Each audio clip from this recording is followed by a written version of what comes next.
It's 4 months later than planned, but construction is finally underway on the long-awaited upgrade to Te Rae Pāpāmoa.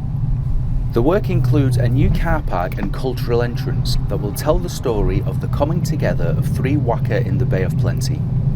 In November last year we obtained approval from Te Rae, so that's the iwi hapu governance committee for the regional park.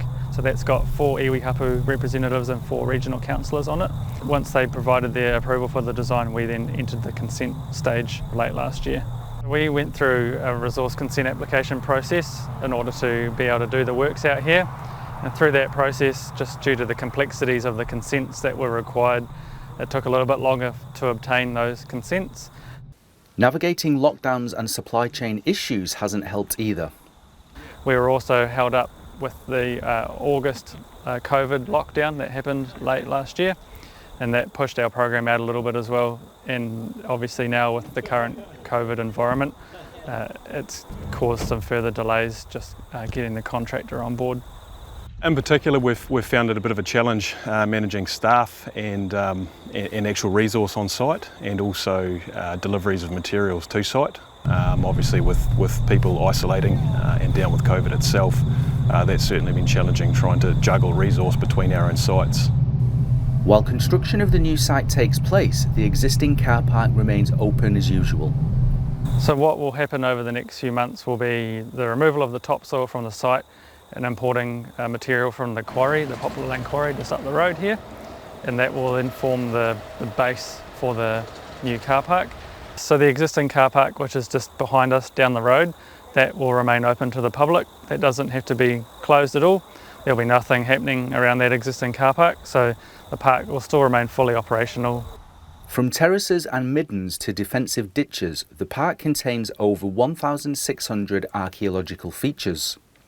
From an archaeological point of view, it's quite challenging. There's so many features over the regional park, so the design has taken quite a long time just to finalise. The operational side of it is going to be quite extreme, and then we also have to be mindful that it is a working farm as well, so we have to keep in mind how the stock are actually going to be run on the property still.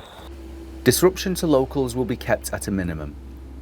Primarily the bulk of the earthworks that we're doing here will be importation of preload material and fill material. So there'll be a lot of truck movements going back and forth between the nearby quarry, Popular Lane, and also Bell Road sand pit. There's a source of contaminated fill over there from, I think in the past, someone perhaps had burned some posts, and of course that's created a bit of leaching into the soil. A cultural monitor representing the 4 iwi involved will be on site to observe. These tribes are Ngāti He, Ngā Pōtiki, Waitā-Ahai and Ngāti Pūkenga. All these iwi groups come from here. Pāpāmoa Hills is covered with a lot of archaeological, historical places and areas. So because of that, that's why a cultural monitor has to be involved in case we find bones, certain artefacts, occupation sites, and they might be small things like, like middens, shell middens, kumara pits. Much of their time is spent watching the earthworks. So what a cultural monitor does is we stand by the earthwork diggers and we watch what maybe that can be discovered from the earthworks. And once we've discovered, if we do discover something, then protocols also are put in place by the tangata whenua.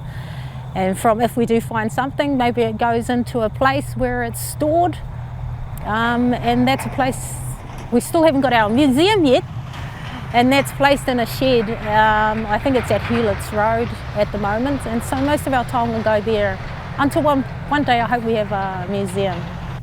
Designing imagery that tells the story of 4 local iwi was no simple process, but Aroha is glad to see that work is now underway.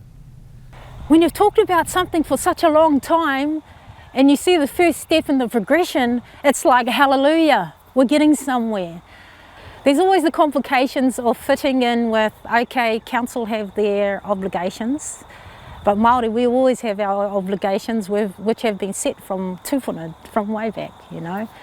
I think you get more of the complications come when the tangata whenua are trying to come to a story that everybody can understand.